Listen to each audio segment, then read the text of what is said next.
spy games, precognition, remote viewing. These are the elements of the U.S. military's psychological operations, also known as PSYOPs. My name is Paul H. Smith. I was a psychic spy for the Army. They literally can sit in a room and see half a world away. This is a very scary power to have. It proved that the paranormal was real. The issue is, was it really shut down, or did it go deeper black?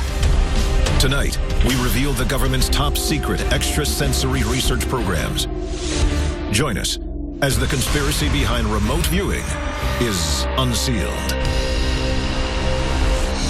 What if the history you were taught in school was all a lie? Is our government controlled by a secret society? Welcome to the world of conspiracy, where cover-ups, secrets, and hidden agendas all trace back to a single source. We're about to unseal the secret files the government doesn't want you to know about. This is Unsealed, Conspiracy Files. 1971. Deep inside the heart of the Soviet Union, secret operations are underway to give the Russians an unparalleled advantage during the Cold War. And the weapon they are developing is like nothing ever seen before. The Soviet Union during the Cold War were conducting experimentation with psychic phenomena and paranormal phenomena. They wanted to use this against their enemies. The Soviets focus on a paranormal ability known as remote viewing. Remote viewing is where a subject sees something without actually being there, and could be from great distances. When a remote viewer remote views, they get the information down on paper in verbally written words, sketches. The remote viewer is made to sit in a room, and he puts himself into a certain state, and he begins to receive images. He doesn't know what the target is. He doesn't know what the subject matter is. He just draws what he sees. The military applications for remote viewing are endless. January 1972.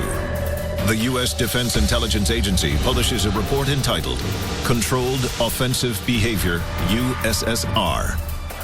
This document outlines the advances the Soviets are making in the field of paranormal reconnaissance. The findings? The United States is at risk. The Soviets were spending literally hundreds of millions of dollars on these kinds of programs. So the CIA needed somebody to look into that for us. We heard rumors that the Soviets were doing it to us. We understood that they were making advances with it. We just didn't know to what extent. So what we had to do was really find out what we could do with it. The Russians claim to have a man who's mastered the power of telekinesis, the power to move inanimate objects using only his mind. In response to the report, the CIA initiates Project Scanate. The program marks the first time the U.S. government has funded any type of research dealing with the paranormal. In the early stages of remote viewing research by the CIA and the intelligence community, they only put about $50,000 behind Project Scanate to see what the capabilities were for remote viewing.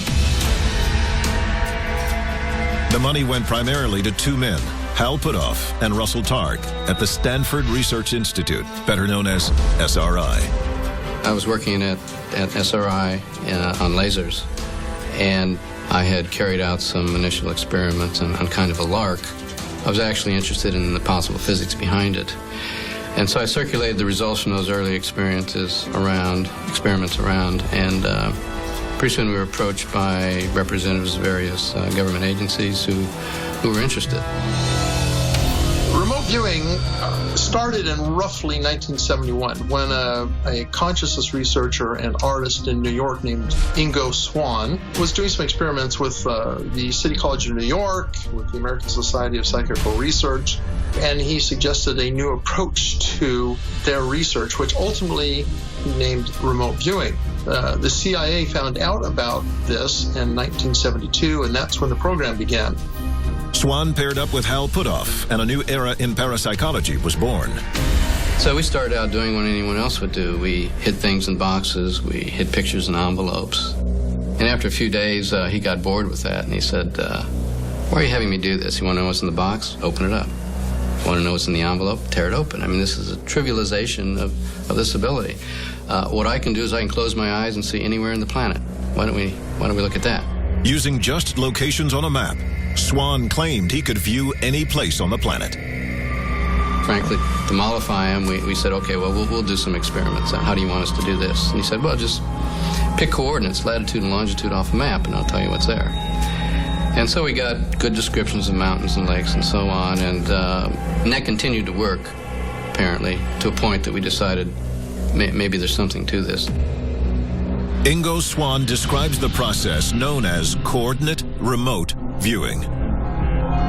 If the viewer would be physically at the site of this coordinate, the viewer would begin to experience the sensory surroundings. And these just poured out like water out of a bucket. You can make long lists of them. And in many times you can understand what the site must be, sizes and shapes and heavinesses and qualities and things like that. And so we call this dimensional contact with the site, and they begin drawing pictures of it. Early trials claim up to an 85% accuracy rate. But how does the process work? The Coordinate Remote Viewing Training Manual, written by Major Paul Smith, may offer a clue. They access the information in the matrix via a thing that we just term it a signal line. It's just the conduit by which we connect to the matrix and gain information that then we report as remote viewing data. The question becomes, what do remote viewers do with that information once it is retrieved? When we return, who or what would stop the CIA from using the same techniques to peer inside your home? Or even inside your mind? Unsealed. Conspiracy Files. Welcome back to the world of conspiracy. This is Unsealed. Conspiracy Files. From 1970 to 1990, the architects of Project Scanate developed the best remote viewers in the world. After 20 years, it's time to take their expertise to the next level. Project Stargate is born, and the race for the ultimate paranormal weapon is on. In the 1990s, the CIA funded Project Stargate to the tune of over $20 million. This is much, much more than the initial $50,000 they put in when they were funding Scanner. The question is, what did the CIA know? Despite a series of advances in the field, a 1995 review by an outside agency concludes that remote viewing was not an effective means of gathering intelligence. 1991, Stargate receives $20 million in funding. Then in 1995, the whole program is abruptly cut off.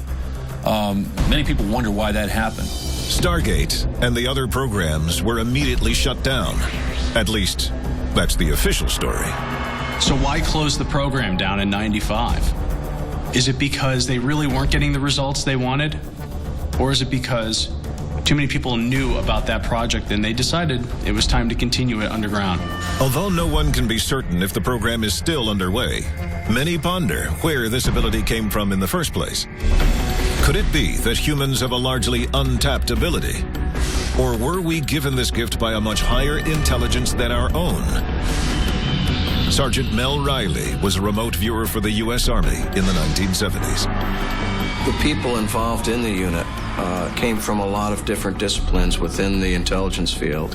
At least one or several of the people have recounted an early experience sometime in their life with what they believe to be a UFO. Could contact with alien beings offer an advantage to uncovering what humans can truly accomplish? They all claim that they had interactions with extraterrestrials. And is there a tie between those visitations and their abilities? This is common in UFO folklore. In fact, a lot of abductees seem to have highly intuitive abilities, report psychic abilities, that sort of thing. So there seems to be a correlation between psychic ability and sightings. According to the experts, the matrix of all known information includes more than just our own civilization. Other times and even other planets may be accessible to those remote viewers with the proper skill. And if you're able to see something only a country away, why not try to see something a universe away? Arguing, and I will argue this, that remote viewing is real, And assuming that extraterrestrials are real, does it mean we can remote view to another planet? In fact, more than one remote viewer has been asked to do exactly that. Unsealed case file, the Mars Observer.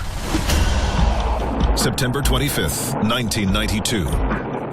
NASA launches a $980 million probe to the red planet. We sent a probe to Mars, and as the probe approached a certain area of Mars, it basically shut off. We lost contact with it. We had some remote viewers remote view that probe. They didn't know it was a satellite that they were looking at. They didn't know it had gone to Mars. They just said, okay, there's an object. Now there's another bigger object that basically enveloped this object. So took it over, shut it down. So they had remote viewed a UFO. An even more incredible claim arises from the Pioneer 10 mission to Jupiter in 1973. Ingo Swann was asked to remote view in advance of the space probe so he could find out what information it might find. One of the things he reported is that there are rings around Jupiter. And everybody said, well, there's no rings around Jupiter. That's Saturn. You've gotten confused. Well, interestingly enough, when several months later the space probe actually flew by Jupiter, discovered that it did have rings. They're just edge on to us, and they're thinner than Saturn's, but there are rings around Jupiter. When it comes to remote viewing other worlds, one more recent result is the most shocking of all. Unsealed case file, the Mars base. March 2010, the Farsight Institute, a privately run research organization, conducts experiments using 9 highly trained remote viewers. Their target, longitude 19.73 degrees west, latitude 3.08 degrees north, on the surface of Mars. JPL released this photo of what appears to be some sort of dome on Mars, and the results they found were pretty fascinating. The participants have visions of a large, artificially constructed dome, underground tunnels and chambers, and a laboratory occupied by humanoid figures. Could this be evidence of a Black Ops government program to build human colonies on Mars? Or is it an ancient civilization immortalized by Martian ruins? They claimed that what they saw wasn't new, it was in fact ancient. Was it natural? Was it artificial? They couldn't really say, but fact is, what they saw was something very real on the surface of Mars. Up next, the CIA says they disbanded their team of psychic warriors in the 1990s. But did they? Unsealed. Conspiracy Files. Welcome back to the world of conspiracy. This is Unsealed. Conspiracy Files. Visions of secret sites on Earth. Sightings of ancient life on Mars. If the human brain can remotely view any location in the universe, could it crack the most secret vault in the world? The government plans to do just that by entering and controlling your mind. While a lot of skeptics believe that remote viewing is just crazy, 2 things can't be denied. 1, the United States government pumped millions of dollars into research and studying and remote viewing programs. And 2, the remote viewers were accurate. There's more to remote viewing than people understand. 1995. After an independent review, the CIA terminates its remote viewing programs. Quietly, top-secret paranormal experts enter the private sector. Could the government be covering up its remote viewing aspirations by turning to private defense contractors? In fact, remote viewers are so accurate they've started their own training programs. Austin, Texas, 1997. Retired U.S. Army Major Paul H. Smith founds RVIS Inc. to teach the next generation of recruits how to literally expand their minds. Remote viewing is really a skill. It's not necessarily a phenomenon. What it does is take advantage of this underlying innate ability that all humans have. With enough practice, anyone can tune their own internal radio to pick up this information that's floating out there. Major Smith also consults for the most interesting name in paranormal imaging, Psycor. Remote viewing also has some promise in the corporate world in terms of perhaps helping you with investments, strategic planning, that kind of thing. Is the government using PsyCor to manipulate the free market? Or even worse, to control your mind? PsyCor claims that they can affect elections, predict trends in the stock market, even give you a corporate advantage over your competitor. If there is such a thing as a group of remote viewers who can train their collective psyches on events so as to influence them, we're in a whole new world of the way things work. Political elections, the world oil market, Wall Street trends, even never-before-seen technologies. PsyCor can remotely view them all and predict these futures with an 85% rate of accuracy. Companies like PsyCor and RVIS Inc. are direct spin-offs from multi-million-dollar government programs. Are private organizations developing the next generation of psychological weaponry. You may be able to peer inside your enemy's top secret facilities or see what type of technology that they have developed. And that's going to be instrumental in aiding strategic military troop movements or decision-making in the battlefield. Security cameras, phone taps, internet monitors. With a worldwide network of surveillance systems, Big Brother is watching you. Just using the human mind and not using cameras and not using surveillance equipment, they can see you and they're watching. That really takes Big Brother is watching to a whole new level, and that's a very scary concept, I think, for anybody on this planet. Remote viewing. These are some of the scariest operations that the military conducts. If remote viewers are able to see your most intimate thoughts, privacy could be lost forever. Who's to say that there is not rooms full of these military intelligence officers looking into every home on this planet Earth? You know, when you talk a scale that big that you can see something from across a universe or in our galaxy, you know, what they can do just on this planet would be pretty frightening. Could remote viewing be the next step in governmental control over your life? If, in fact, the government mastered remote viewing, it means that they had access to information about any enemy or friendly from that point on. So you could access information about the future, about the past, any location. So it's safe to say that put it in the wrong hands, that would be an extremely dangerous weapon. Coming up, we reveal the shocking truth behind remote viewing. What if Big Brother isn't human at all? Unsealed. Conspiracy Files. Welcome back to the world of conspiracy. This is Unsealed. Conspiracy Files. The time to act is now. There are 3 simple steps you can take to unseal the truth. Follow on Twitter. Follow the Unsealed Twitter feed to receive breaking news of the latest conspiracies as they develop. Tell your story. What did you see that you shouldn't have? The government's known about it all along. Why has nobody told us? Upload stories and pictures to our interactive map. Join the movement. Get the Unsealed bracelet and the unique code hidden underneath to access exclusive content. Stop living in the dark. It is definitely coming this way. Get involved in the fight to unseal the truth. Now.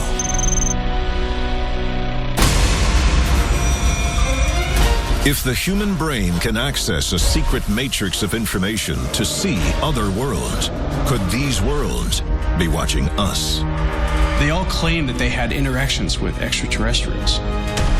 Let's say that we start to journey to other planets, remote viewing-wise, and we encounter a civilization that also has the same technology. Can we communicate? The answer seems to be yes. Psychological hackers, government mind probes, and extraterrestrial remote viewers already threaten your thoughts. Don't ignore the reality of remote viewing. Protect your mind, and beware, they're watching you. Unsealed. Conspiracy Files.